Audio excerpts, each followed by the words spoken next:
সুন্দরবনের ভেতর ঘোলা জল আর নয়নাভিরাম সবুজের মাঝে দুই ভাই রবিউল আর শরীফুল চলছে কাঁকড়ার খোঁজে।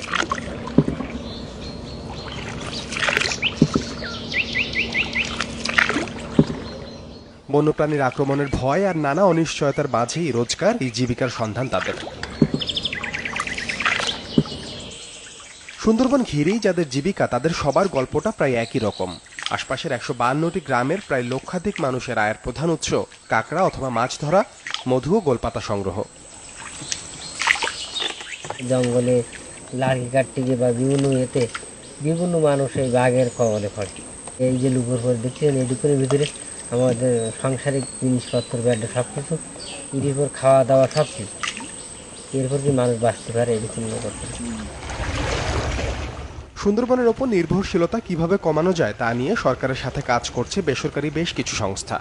তারা এখানকার মানুষকে ক্ষুদ্র ব্যবসা, হাঁস মুরগি পালন, ভ্যান চালানোর মতো কাজে উদ্বুদ্ধ করছে। বন বিভাগের সহায়তায় কাজ করছে ক্রেল বাঘ প্রজেক্ট, জার্মান এসবিসি ও সিলস নামের প্রকল্প। তবে রবিউল আর শরীফুলের মতো অনেকের ভাগ্যেই জোটে না সেসব প্রকল্পের সুফল। তেমনি আরেকজন বাগেরহাটের চিলা ইউনিয়নের কলাতলা গ্রামের জেলে বিধুভূষণ গায়েন। জল আর জালের সাথে যার মিতালি 4 দশকের। একটু ভালোভাবে বাঁচার আশায় অনেকবারই ভেবেছেন এই পেশা ছেড়ে দেওয়ার কথা। যত গার্ড অফিস আছে সুন্দরবন এলাকায়, যাদের জেলেদের ধরবে তাদের টাকা দিতে হবে। এসসিতে যদি ভালো সুযোগ সুবিধা হয় তাহলে আমরা ওইটাই করব। যদি ভালো সুযোগ সুবিধা দেয়, আমাদের বুঝতেছি যে আমাদের পরিবার ভালো চলতেছে, এ নিয়ে আমরা জীবিকা নির্বাহ করতে পারবো, তাহলে আমরা যাব সেই সুযোগ সুবিধায়। বন বিভাগের তথ্য মতে বনের উপর নির্ভরশীল জনগোষ্ঠীর বিকল্প কর্মসংস্থান সৃষ্টি করে এই পর্যন্ত প্রায় 40টি প্রকল্প পরিচালিত হয়েছে, যার অনেকগুলোই এরই মধ্যে শেষ করেছে মেয়াদকাল। অভিযোগ আছে প্রকল্পের মেয়াদ শেষ হওয়ার পর সুবিধাভোগী অনেকেই ফিরে যাচ্ছেন আগের পেশায়। তার মান্থলি ইনকাম 4,000 টাকা, আমরা প্রকল্প চলাকালীন দেখলাম তার 6,000 টাকা।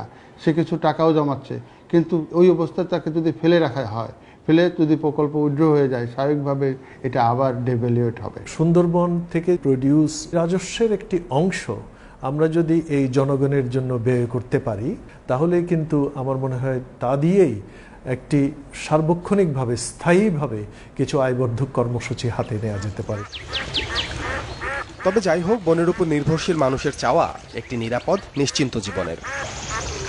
সাদবিন শফিক, চ্যানেল 24, সুন্দরবন।